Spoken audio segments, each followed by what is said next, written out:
प्रिय साथियों, मेरा राधे राधे आप लोगों को। आज एक विषय मैंने उठाया है, इसका एक लेक्चर डाल चुका हूँ, ये दूसरा है, सेकंड पार्ट है।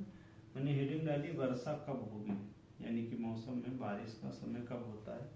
एक तो इसको जानने की विधि होती है, जब व्यक्ति आपके पास आए और वो प्रश्न करे आपसे, प्रश्न का समय हम निर्धारित करके उसकी कुंडली बना के वर्षा को बता सकते हैं।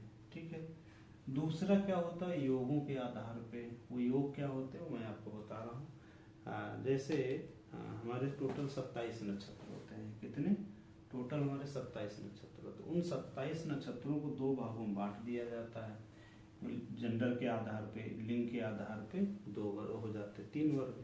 तो स्त्रीलिंग और पुल्लिंग और नपुंसकलिंग, इसमें केवल 3 नक्षत्र आते हैं। बाकी जो हमारे पास बचे 24 नक्षत्र, 12 इसमें आ जाएंगे, 12 इसमें आ जाएंगे। फिर इसके बाद जो कि हमारे ज्योतिष में कहा जाता है कि सूर्य राजा है और चंद्रमा रानी है, तो इनको 27 नक्षत्र में बांट दिया जाता है। तो 27 का मतलब हुआ आधे आधे इसमें हो जाते हैं आपके। तो इसके बाद अब इसमें 2 चीजें बन गई हमारी। एक तो पहला ही बन गया, कुल नक्षत्रों को 2 वर्गों का मतलब जेंडर के आधार पर वितरण कर दिया गया, डिवाइडेशन कर दिया गया। तो जो जेंडर के आधार पे बांटा गया, स्त्रीलिंग, पुल्लिंग और नपुंसकलिंग। इसके बाद दूसरा बांटा गया सूर्य और चंद्रमा के आधार पे। आधे नक्षत्र चंद्रमा को मिल गए, आधे सूर्य को मिल गए। अब इसको हम कैसे जाने कि आज बारिश होगी या नहीं होगी। तो हमें सबसे पहले क्या देखना है, जो 27 नक्षत्र हैं उनमें चंद्रमा क्या स्त्रीलिंग नक्षत्र में है, पुल्लिंग में है या नपुंसक में है। उन 27 नक्षत्रों में सूर्य क्या स्त्रीलिंग में है, पुल्लिंग में है या नपुंसक में है। अब कैसे पता चलेगा, तो ये गोचर से पता चलेगा। आज का गोचर डालें, जैसे आज जिस दिन मैं वीडियो शूट कर रहा हूँ उस दिन का मैंने गोचर डाला, तो हमारा सूर्य भरणी नक्षत्र में आया, सूर्य देवता ये भरणी नक्षत्र में आए। अब भरणी नक्षत्र हमारा किस में आया, ये है ना, ये हमारा कैटेगरी के हिसाब से चंद्रमा के नक्षत्र में आया। किसमें आया? चंद्रमा के हिस्से में आया। ठीक है। भरणी नक्षत्र किस जेंडर में आया, ये पुल्लिंग जेंडर में आया। इसमें आया, पुल्लिंग में आया। तो सूर्य कहाँ पे हुए? चंद्रमा, सूर्य हुए हमारे भरणी नक्षत्र, चंद्रमा के नक्षत्र में और पुल्लिंग जेंडर में। अब चंद्रमा कहाँ पे आया? चंद्रमा कहाँ है? आज चंद्रमा हमारे ज्येष्ठा में है, कल विशाखा में थे। तो विशाखा और ज्येष्ठा कहाँ आएगा आपका? तो ज्येष्ठा चंद्रमा का ही नक्षत्र हुआ। चंद्रमा यानी कि चंद्रमा अपने ही वर्ग में है। और नक्षत्र कौन सा हुआ इसका? नपुंसक नक्षत्र हुआ ये, है ना। ज्येष्ठा नक्षत्र, सॉरी ज्येष्ठा नक्षत्र आपका नपुंसक नक्षत्र हुआ। ठीक है। अब आगे चलते हैं कि हाँ, अब वर्गीकरण में आते हैं। तो सूर्य प्लस चंद्रमा, यानी कि सूर्य किस नक्षत्र में है हमने आपको बता दिया, चंद्रमा के नक्षत्र में। और किस जेंडर में है? पुल्लिंग में है। तो सूर्य देवता कैसे हैं? गर्म है। तो ये क्या बताएंगे, जब कोई नक्षत्र, जब कोई ग्रह सूर्य या चंद्रमा में से या स्त्रीलिंग जेंडर में हो, दोनों कैसे हो, दोनों ग्रह सूर्य और चंद्रमा यदि स्त्रीलिंग नक्षत्र में है तो हवाएं चलती है, बूंदाबांदी होती है। ठीक है। यदि दोनों पुल्लिंग नक्षत्र में हो तो हवा तेज चलती है ना, और बारिश होने की संभावना कम होती है। क्योंकि वर्षा कैसे होगी? निषेचन क्रिया है एक तरीके से। तो स्त्री प्लस पुरुष के मिलन से ही वर्षा होगी। यानी कि नई जनरेशन कब होती है? अब ये जनरेशन शुरू कहाँ से होती है? जब सूर्य देवता आर्द्रा नक्षत्र में प्रवेश करते हैं। ये बात मुझे पहले बतानी चाहिए थी। जो शुरुआत है बेसिक यहाँ से मुझे करनी चाहिए थी, लेकिन मैंने बेसिक शुरुआत यहाँ से की। क्यों? क्योंकि ये मैं बात आपको समझा सकूं। यहाँ से समझाते तो ऐसा लगता है कि मैं एक लेक्चर जैसा दे रहा हूँ। ठीक है।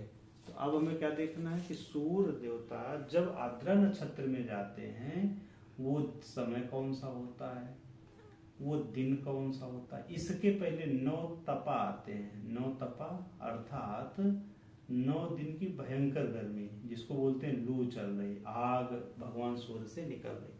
वो जो 9 दिन होते हैं वो भगवान सूर्य का निषेचन का समय हो रहा होता है। ठीक है।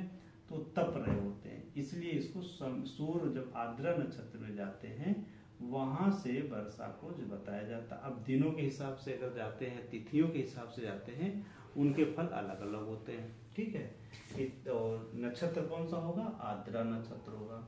इसके विषय में आगे बात करूंगा, क्योंकि यहाँ से हमारी ये जो भूमिका है वर्षा की, वो भूमिका यहाँ से बनती है। लेकिन ये भूमिका कब बनती है? ये बरसात वाले जो मौसम होता उसके समय की बनती है। कौन से?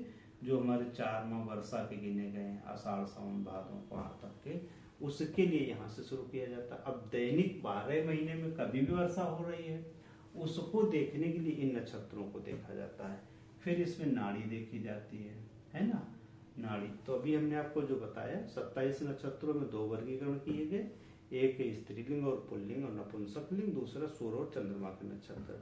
अब जब चंद्रमा के नक्षत्र में, सूर्य के नक्षत्र में है, तब वर्षा के योग बन जाते हैं।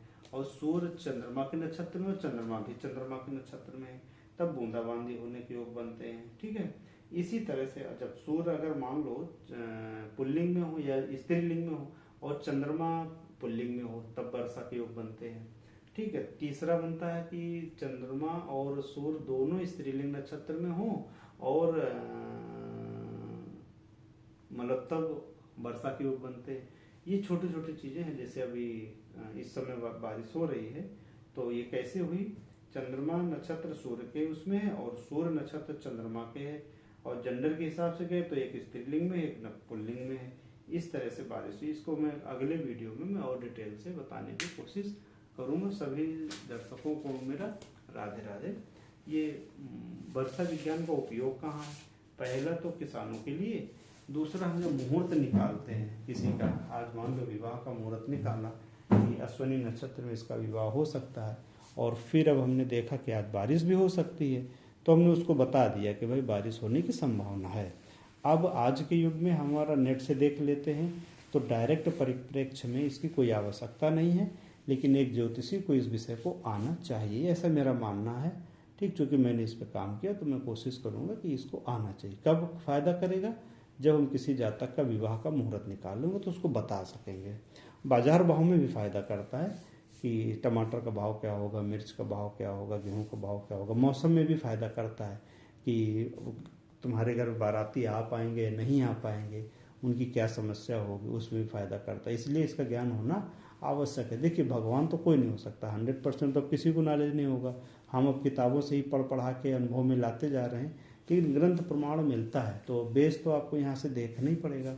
ठीक है, सभी को मेरा राधे राधे।